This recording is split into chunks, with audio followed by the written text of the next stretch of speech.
Formations like these require long hours of intensive drilling and careful judgment. When the troop goes around the corner, the riders on the outside of the turn have to adjust their speed to keep even with the riders on the inside.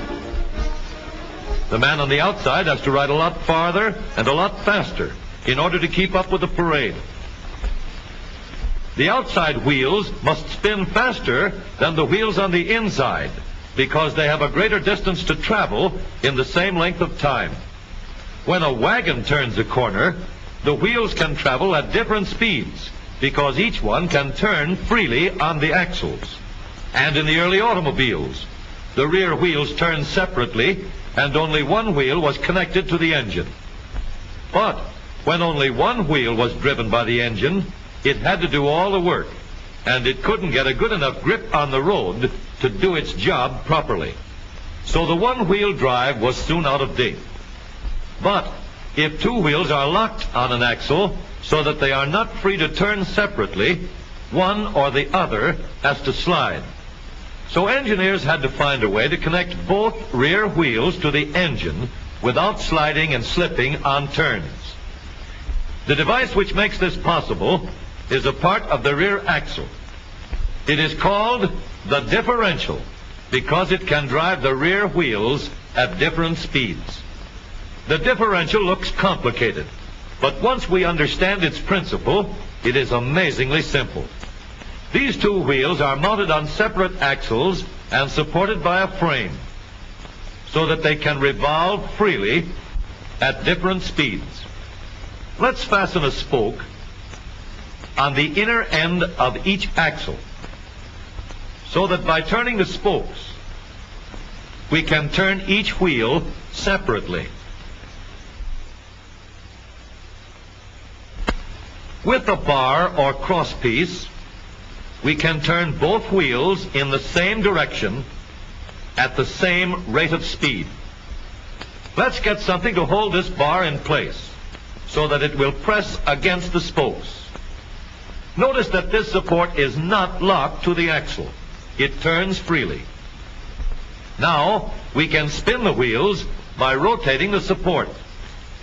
This is fine as long as both wheels are able to turn at the same speed. But let's see what happens when we go around the corner.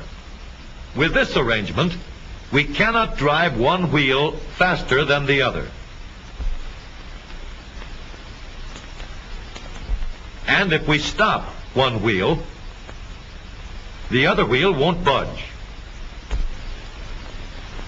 Let's put this bar on a pivot so that it can swing in either direction.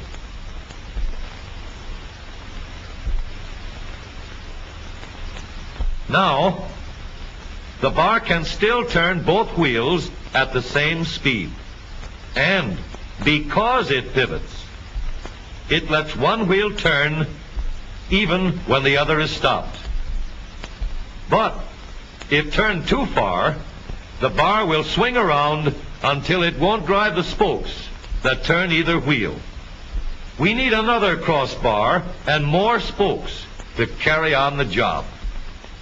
When we stop one wheel, the crossbars will continue to push the spokes of the free wheel around. As long as both wheels are free to turn, the bars do not swing on their pivot, and the wheels move at the same speed. Now we have the working principles of a differential. To adapt the model for use in an automobile, we will have to make a few changes. In order to reduce the jerky action caused by wide spaces between the spokes, we will put in more spokes. Further filling in the spaces between the spokes gives steadier, more continuous action, and changing the shape gives firm, constant contact.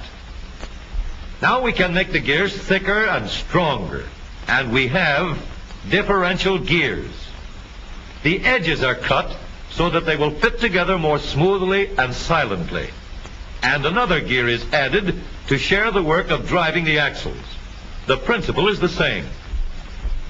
In order to turn the support and drive the wheels, we can fasten a large gear here, connected by a smaller gear to a source of power.